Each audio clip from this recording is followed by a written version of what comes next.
साथियों नमस्कार। मैं के मिश्रा कौशल यूट्यूब चैनल पर आपका स्वागत करता हूं, अभिनंदन करता हूं, वंदन करता हूं। साथ ही निवेदन करता हूं कि आप चैनल के मिश्रा कौशल को सब्सक्राइब अवश्य कर दें। मित्रों, आज मैं पुनः आप सबके समक्ष,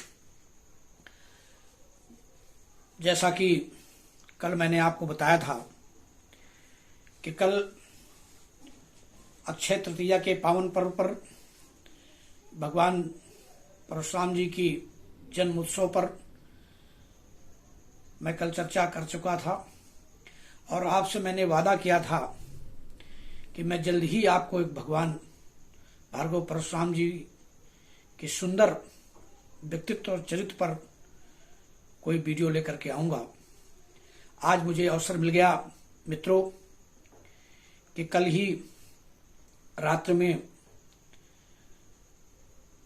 हमारे स्वर्ण जयंती बिहार योजना में भीम चौराहे के समीप बहुत ही सुंदर भगवान श्री रामचरित मानस के माध्यम से श्री रामलीला का सुंदर कार्यक्रम था, जिसपे जो एक दिन का कार्यक्रम होता है, जैसा कि मैंने बताया था, धनुष यज्ञ लीला, वो संपन्न हो रही थी। और उस आज प्रातःकाल 23 तारीख को सुबह मैं वहां गया और मुझे भी वहां जा करके भगवान श्री राम, भगवान श्री लक्ष्मण जी और भार्गव परशुराम जी के श्री चरणों में नमन करने का अवसर प्राप्त हुआ। मित्रों, बहुत ही खुशी का विषय था कि सुंदर उस आयोजन में मैं पुनः उस समिति को धन्यवाद दूंगा जिनके द्वारा वो कार्यक्रम का आयोजन हुआ। मेरी उनको ही बहुत बहुत शुभकामनाएं एवं बधाई हैं।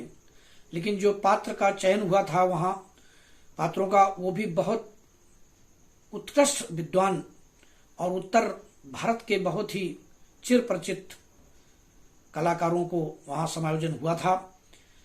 मैंने जिनको सुना, आज सुबह श्री लक्ष्मण जी की भूमिका में श्री उदित जी और श्री भार्गव जी की भूमिका में, परशुराम जी की भूमिका में श्री रामनारायण जी मिश्र, पंडित रामनारायण जी मिश्र, जिनके साथ मुझे बनने का भी अवसर प्राप्त हुआ है और सुनने का तो कई बार अवसर प्राप्त हुआ है। बहुत ही विद्वान दोनों पात्रों के द्वारा बहुत ही सुंदर अभिनीत किया गया। अब मैं ज्यादा कुछ चर्चा न करते हुए आप सबको वो वीडियो जो मैंने कुछ संकलित किया है अपने माध्यम से, तो आपको मैं चैनल के माध्यम से कुछ उच्च झलकियों को, उन क्षण के जो कुछ बिंदु थे उनको आप तक मैं पहुंचाना चाहता हूं। आशा करता हूं कि आप अंत तक इसको देखेंगे, सुनेंगे, शेयर करेंगे, लाइक करेंगे, कमेंट करेंगे और चैनल के मिश्रा को सब्सक्राइब करना नहीं भूलेंगे। बहुत बहुत धन्यवाद साथियों। आगे सुनिए भगवान श्री राम जी, लक्ष्मण जी और श्री परशुराम जी के द्वारा कुछ बिंदु आपके समक्ष प्रस्तुत हैं। सुंदर संवाद। बहुत बहुत धन्यवाद साथियों। विषय मन देही तो पलट सुधाते 60 विष ले ही नर्तन कर फल विषय ना। बहुत से लोगों ने सुना और सुनने के बाद में कुछ लोगों ने भगवान पर दोष निकालना प्रारंभ कर दिया, जबकि भगवान ने कहा कि अगर मैं अनुचित कह रहा हूं तो मुझे टोक देना, मुझे रोक देना। लेकिन ऐसा नहीं किया उन्होंने, न रोका और न टोका, अलग हट करके भगवान के ऊपर दोष निकाल दिया और जिनको समझाया उन्हीं में से दोष निकाल दिया। तो आवश्यक नहीं है कि प्रत्येक सुनने वाले की समझ में भी आ जाए। बहुत से लोग सुनते हैं लेकिन बहुत से लोग समझते हैं, यह आवश्यक नहीं है। सुनना, समझना और चित्त में धारण करना, क्या बात है। आपने कहा कि संसार की ममता का त्याग कर देना, ये परमात्मा की परम भक्ति है। परम कहते अगर सांसारिक ममता है तो क्या परमात्मा का वो भक्त नहीं है? संसार की भक्ति है तब भी वो परमात्मा का भक्त है। आपने जो श्लोक पढ़ा, वैराग राग रसिको सबसे पहला व्यक्ति संसार के प्रति प्रेम करता है उसे कहते हैं रागी। संसार से प्रेम छूट जाए तो लोग कहेंगे उसे बैरागी, और परमात्मा के प्रति प्रेम हो जाए व्यासी तो उसे क्या कहेंगे? उसे कहेंगे अनुरागी। और प्रमाण भी मिला, जी लाग विरागी अति अनुरागी, लाग विरागी। संसार से वैराग्य हो गया जय लाग इनके कारण, और जब इनके कारण हुआ तो शरीर को थोड़ी छोड़ेंगे, शरीर को नहीं छोड़ना है, संसार को छोड़ना है। क्यों? क्योंकि यही तन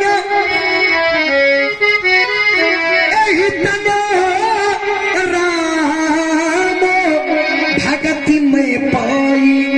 इस शरीर से मुझे राम की भक्ति मिली है तो मैं शरीर नहीं त्याग सकता। ताते मोही ममता अधिकाई, अजय मोही ममता अधिकाई, अजय मोही ममता अधिकाई। देखी राम पद अंक पूजिए मन क्रम वचन नित। मन क्रम वचन से मैं इनकी पूजा करता हूं, और अगर शरीर नहीं होगा तो क्या वचन होंगे? क्या कर्म होगा? नहीं होगा। तो इस शरीर से भगवान की भक्ति मिली है, इसलिए इस शरीर से मुझे अत्यधिक ममता है और होनी चाहिए। जो शरीर भगवान के प्रति समर्पित हो जाए ऐसे शरीर का कभी नाश नहीं होगा। भगवान के प्रति समर्पित हो गया ऐसे शरीर का नाश नहीं होता है। और महाप्रलय में भी, महाप्रलय में भी उसका कोई कुछ बिगाड़ने वाला नहीं है। जिस समय भगवान ब्रह्मा विष्णु महेश चले जाते हैं उस समय भी भगवान का जो अनन्य भक्त है उसका कुछ भी बिगाड़ने वाला नहीं है। फिर मैं अपने आप को रोकता हूं। राजकुमार लक्ष्मण कहा वो तो पहले से बिगड़ा बिगड़ाया दिया था। लक्ष्मण ने कहा कि पहले से धनुष बिगड़ा बिगड़ाया दिया था। क्यों? कहा इसकी प्रशंसा चढ़ी नहीं थी, अटनी और श्रुवा को अलग अलग विक्षिप्त करके रखा गया था। तो देखो बेटे, जितने भी श्रेष्ठ धनुष है या जो भी धनुष रखे जाते हैं जब तक योद्धा के हाथ में नहीं है तब तक रोदा चढ़ाया नहीं जाता है। उनका जब प्रयोग होता है तो युद्ध के समय ही उनका रोदा अर्थात जो डोरी होती है वो डोरी तभी बांधी जाती है जब उसका प्रयोग होता है। हमेशा